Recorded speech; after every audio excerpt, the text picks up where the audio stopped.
Halo, assalamualaikum warahmatullahi wabarakatuh. Para teman-teman pejuang sembuh psikosomatis, perkenalkan dulu, nama saya Islah. Saya adalah mantan penderita kecemasan berlebihan atau bisa dikatakan psikosomatis, di mana saya di sini membuat video berbagi pengalaman di mana saya dulu menderita psikosomatis itu selama 7 tahun, dari tahun 2013 sampai 2020 itu sudah mulai saya rasakan normal lagi, alhamdulillah. Jadi para teman-teman, semoga para pejuang kesembuhan ini diberikan kesehatan terus oleh Allah Subhanahu wa taala, dan tetap semangat, tetap sabar ya, karena bagaimanapun kita dikasih sakit begini, berarti Allah masih sayang sama kita, sayang dengan memberikan cobaan, tapi dengan hati yang ikhlas, terus sabaran kita, tentu pasti ada kesembuhannya. Dan banyak teman-teman yang sudah berhasil melewati fase ini. Tentunya bukan mudah ya, tapi kita mencoba untuk beradaptasi dulu sama penyakit ini. Dan di sini saya mau berbagi pengalaman bagaimana sih kok bisa saya kena. Dia awalnya tahun 2013 itu malam-malam biasa anak muda itu jam 11 malam nongkrong, tepatnya malam minggu ya dulu ya, anak motor saya. Nah, setelah malam itu biasa kita ngobrol. Nah, biasanya saya kalau sore itu makan malam. Nah, kebetulan saya waktu itu lupa nggak makan sih ya, nggak makan malam maksud saya. Nah, sampai jam 11 malam itu, pas tepat kejadiannya itu, saya udah ngerasain yang namanya keringat dingin. Saya pertama kali itu keringat dingin dibarengi napas pendek. Sesak napas itu kalau orang yang normal terus mengalami yang namanya sesak napas itu udah jelas banget namanya panik. Loh, kok sesek ya gitu kan. Kebetulan saya waktu saya perokok, udah gitu rokok saya tuh kuat.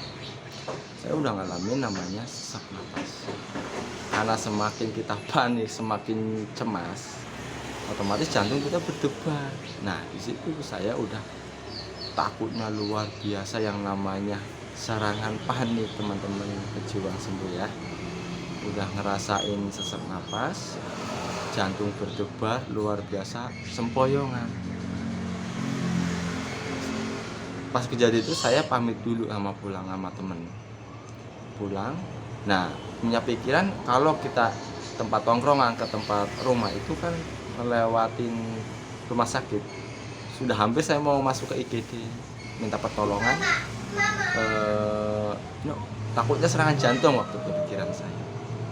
Tapi kok setelah saya jalan pakai motor, itu perasaannya udah kembali lagi gitu. Napas udah mulai bisa diatur gitu kan. Udah ada apa namanya? Kok kayak sembuh gitu kan. Nah, jelas pikiran saya kok aneh, rasa apa ini. Nah, jadi saya nggak jadi ke IGD teman-teman. Saya langsung pulang ke rumah. Udah gitu, saya malamnya takutnya luar biasa. Saya takutnya tuh takutnya mati. Pas paginya bangun, alhamdulillah saya diberikan umur lagi. Temen bingung, loh kok penyakitnya hilang kayak semalam gitu kan.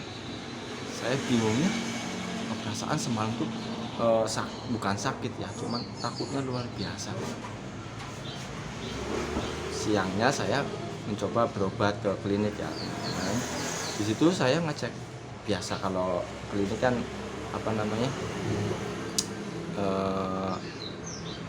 jantungnya katanya sehat, normal, paru-paru juga bagus, cuman masalahnya asam lambung katanya naik, teman-teman.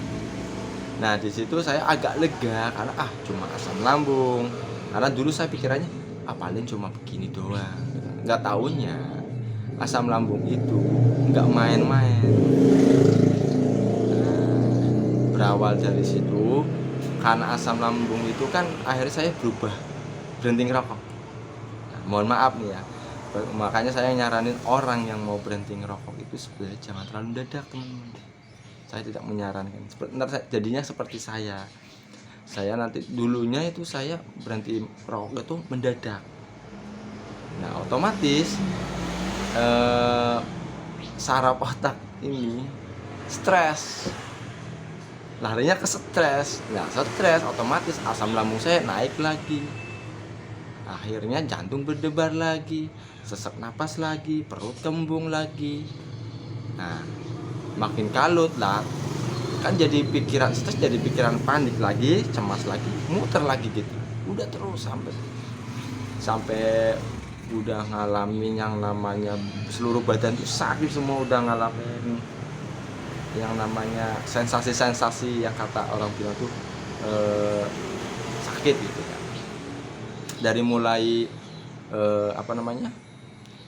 susah mikir, terus negatif thinking, sampai dada nyeri, terus napas sesak udah pasti itu ya teman-teman. Makanya bagi teman-teman yang mau berjuang sembuh psikosomatis tuh, saya saranin terima dulu penyakitnya, lalu kita berusaha untuk menyembuhkan. Bukan berarti kita menghakimi diri kita sendiri, karena penyakit ini pada dasarnya itu pada diri kita sendiri. Pada diri kita sendiri itu bagaimana caranya kita menerima kenyataan ini dulu. Karena semakin kita lawan penyakit itu makin berontak. Kalau menurut saya pribadi begitu. Terima dulu, ikhlasin dulu. Ya. Saya aja 7 tahun itu baru mulai mendingan. Otomatis semua penyakit itu pasti ada obatnya. Dan penyakit datang dari negatif thinking dan sembuhan itu dari positive thinking. Ingat ya teman-teman ya. Teman-teman nanti jangan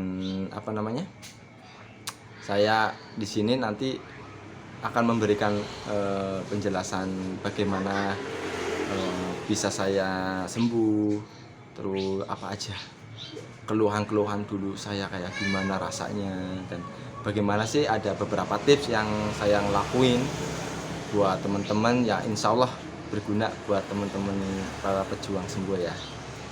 Nah tolong sekian dulu, nanti lanjut next video berikutnya, karena kami insya Allah kalau diceritain satu video panjang banget, nggak cukup ya teman-teman, harus ada estafetnya.